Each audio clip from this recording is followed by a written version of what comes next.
Hello everyone, we are in the 10th and last lecture of solid state chemistry, where we are going to discuss crystal defects.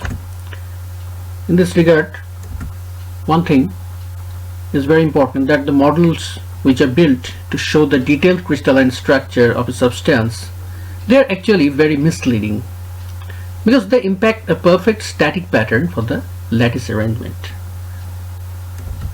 Secondly, since the atoms or ions have a considerable degree of thermal vibrations, we cannot have a static and perfectly arranged lattice pattern. And at absolute zero, crystals tend to have a perfectly ordered arrangement, because we know, according to the third law of thermodynamics, a pure crystalline substance has zero entropy. That means at that situation they are having a purely crystalline structure where there is no defect, or it is absolutely ideal.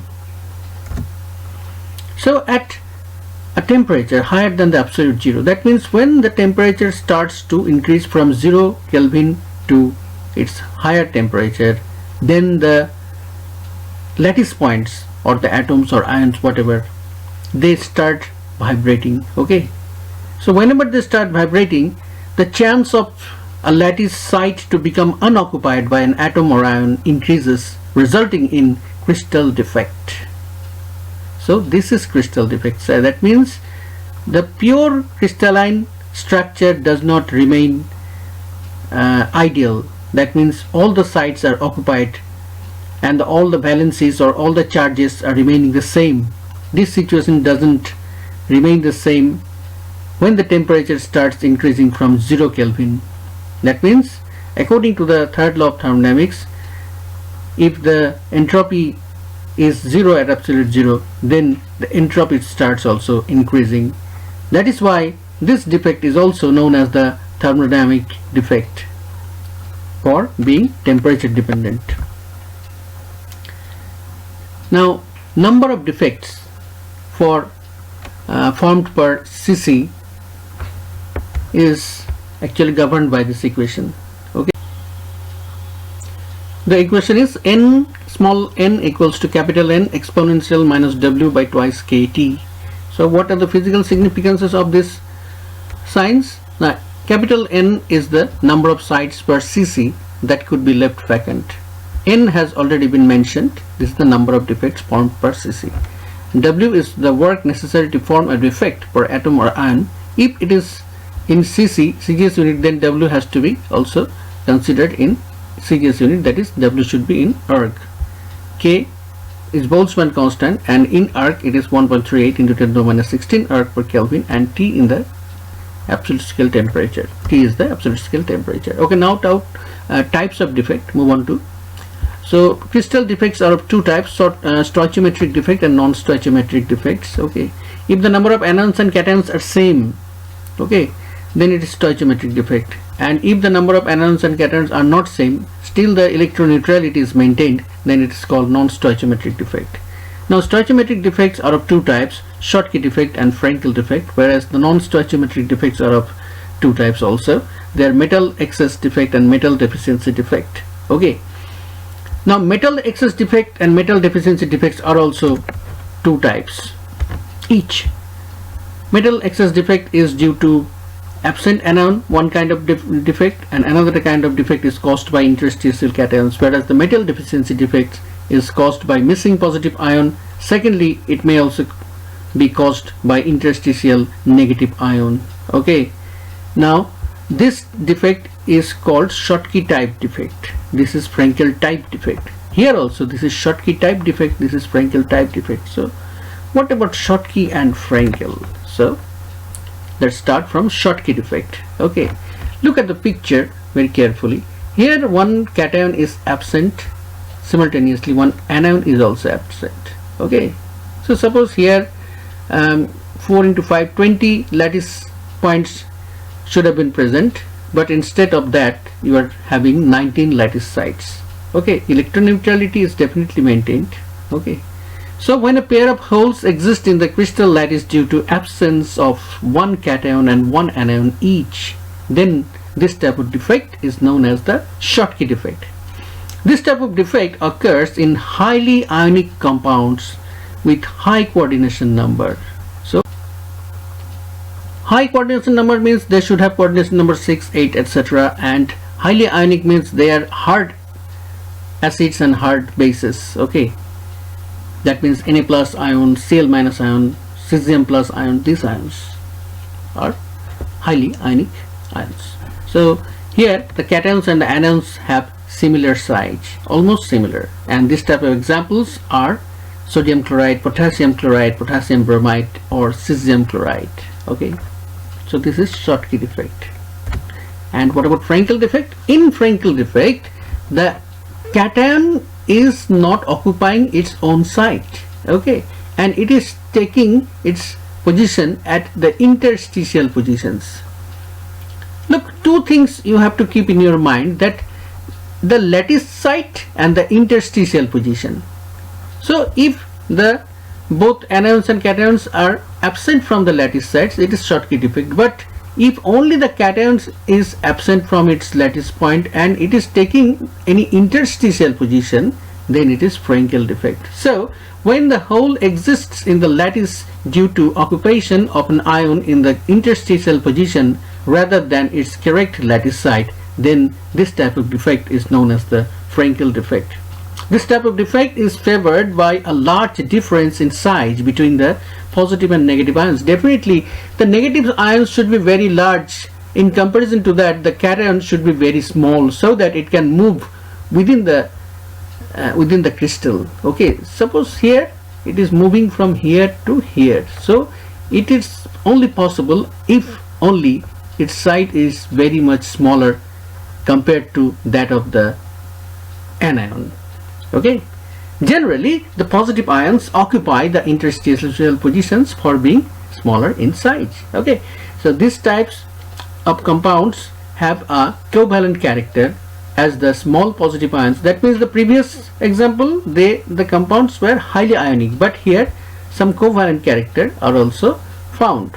Okay, as the small positive ions are highly polarizing, and you know the Fajon's rule of polarizing and polarizability. Okay, if the positive ion is very small, so it has high polarizing power, and if the negative ion is large, it has high polarizability. So remember the Fajon's rule of polarizing and polarizability, and large negative ions are highly polarizable. So this is actually possible if the anion and cations have very large size difference, so that they, according to the Fajon's rule, the cation can polarize the anion and some kind of covalency develop in them in the molecular form, and so this type of defect can take place. Now move on to non-stoichiometric defect. That means the number of anions and cations are not same. Look at this picture here. The anion is absent. Anion is absent means the cation is more than that of the anions. That means it is excess metal is here. So that is why it is metal excess defect. Now due to absent anion, that means this is kind of Schottky type of defect. So because the nucleus is absent from its site, okay, leaving one electron, and this one electron actually it was B minus, so B was not present in its site. Suppose chloride. Okay, so chloride has escaped as chlorine, Cl dot. Okay, leaving its extra electron, leaving its negative charge here. Okay, so in this defect the anion moves out of the crystal array, leaving one electron at its site as shown in the figure here. Okay, so electron neutrality is maintained. Okay. Thereby the electrical balance is maintained. It is a Schottky type defect because of a hole, not an interstitial ion. Yes, all the interstitial positions are as usual. It is not, they are not at all occupied by any kind of ion. Okay, so that is why this is called a Schottky type of defect. But the difference with the Schottky defect is that there is only one hole instead of a pair, isn't it? Here only the cation is absent, and in Schottky defect both cation and anion were absent. When sodium chloride is treated with sodium vapor, a yellow non-stoichiometric form of sodium chloride is obtained. So try to imagine why this yellow color. Yes, this is due to this electron. This is responsible for this yellow color. Okay. So another example, the lilac or the purple violet color non-stoichiometric form of potassium chloride is prepared by treating potassium chloride with potassium vapor. So try to remember the flame test of sodium, the flame test of potassium. Okay, and what about their colors? Golden yellow color for sodium, purple violet color for potassium. Okay, so these are due to these electrons left vacant by the anion chloride. Okay, so the vacant sites occupied by electrons are called F centers. This is very important. Look at this terminology. These are known as the F centers or the color centers because they are responsible for producing the colors. The intensity of the color increases with increasing number of F centers. Okay, so the number of F center increases, then the color intensity also increases. Since the electrons occupying the F centers are unpaired, these solids are paramagnetic in nature. This is another very important feature of these types of compounds having F centers. They have unpaired electrons and hence they are paramagnetic. If these compounds are irradiated with light, the electrons in the F centers absorb light energy and get promoted into the conduction band and thus becomes photoconductors. This is yet another feature, that they are photoconductors also, because when they are irradiated with light, okay, then their electrons goes to the excited state. Okay, and eventually it goes to the conduction band, and if the conduction band is occupied, then it is able to conduct electricity. So due to the photo excitement, it conducts electricity, so it is photoconductor. Okay, and these types of solids are known as N type of semiconductors. Okay, because the negative ion is moving, that is why N type. If the positive ion would have moved directly or indirectly, then it would have been P type of semiconductors, but these types of solids are N types of semiconductors. Okay, so semiconductors, you know all about semiconductors, and discussing about semiconductors is beyond the scope of this lecture. So let's move on to the next fourth category of crystal defect, which is metal excess defect caused by interstitial cations. Here also the number of cation would be greater than that of the anions. Here some extra cation would be found here in the interstitial position, and the electron neutrality would be maintained by an extra electron, this one also occupying the interstitial position. Okay, so this is the picture of such kind of defect. So when an extra positive ion occupies an interstitial position, then this second type of metal excess deficiency is caused. Electrical neutrality is maintained by an electron that also occupies an interstitial position. This is a Frankel type of defect. Definitely it's a Frankel type of defect because interstitial positions are occupied. So it's not Schottky type, this is Frankel type, but does not have any hole. Okay, here excess metal literally is present in excess. Okay, and this is much more common than the metal excess defect due to the absent anion. Okay, so this is not Schottky type. This defect is formed in crystals that would be expected to form Frankel defect, for example zinc oxide. So remember the dry test tube test of zinc oxide. Zinc oxide is white when cold and yellow when hot. So this is the reason, and they behave like N type of semiconductors. That means the movement of the negative ions or electron simply. Now the metal deficiency defect caused by missing positive ion. So we have discussed Schottky defect, Frankel defect. Now metal excess defect of two types, that means four defects. Now move on to the fifth defect, which is known as the metal deficiency defect caused by missing positive ion, and this is also a Schottky type of defect because here the cation is absent from its lattice site, making it metal deficient. Yes, if there is less number of cation, definitely the number of metal is deficient. Okay, but how the electron neutrality is maintained? The electron neutrality must be maintained by taking away one more electron from the cation. Okay, so this way this electron neutrality is maintained. Suppose A plus is missing, so one positive ion is also missing, so one negative ion is becoming more. So in order to make up this negative ion charge, one more positive ion should be contributed from this same cation. Okay, so you may go to any conclusion that this type of cations should have variable valency, otherwise this type of valency, two types of valency, is not possible to show, such as iron 2 plus 3 plus. If it is 2 plus, it would become 3 plus. Okay, so for the this type of defect, the metal is required to have variable valency. Therefore, the transitional metals are most suitable to have such defects. The charges are balanced by an adjacent metal on having two charges instead of one. Okay, or you can also say 3 charges instead of 2 if it is all the cations are bipositive cations.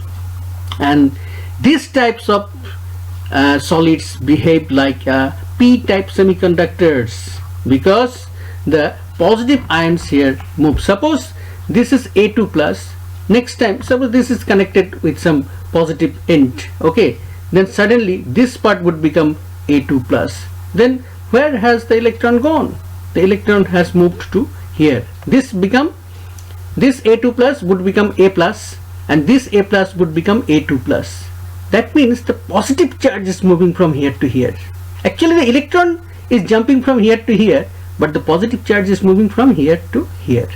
Okay, I repeat, the electron is moving from this cation to this cation, less charged cation to highly charged cation, and as a result this A2 plus ion becomes A plus and this A plus becomes A2 plus. That means the positive ion is moving from this part to this part. Okay, so this way it behaves like a p-type of semiconductor. And examples are ferrous oxide, ferrous sulfide, nickel oxide. These are the examples. Now finally move on to the final and sixth example, which is actually virtual, or in reality this is not found. Okay, actually here this is Frankel type of defect, and definitely this cation should have higher charge, and in order to maintain this higher charge, an interstitial negative charge should take the position of the interstitial position. But since the negative charges are very large, so this is not possible to fit them in the interstitial position. So in reality this type of defect is not possible, but theoretically there is a possibility. So no example has been found so far for this type of defect. In this defect, what happens now? An extra anion would occupy the interstitial position, and the charges are balanced by an adjacent metal on having 2 charges instead of 1. Here also the metal is required to have variable valency like transition metals, like the previous one, and they should have behaved like p-type semiconductors. Here it's a typing error, it should be they, T-H-E-Y, they. So when you go to take a note from this, so do not copy paste the, you have to write they, T-H-E-Y, they. Anyway, and in reality no such example is found. Okay, this is repetition of the first point. So that's all about the solid state chemistry chapter. Thank you and have a nice day.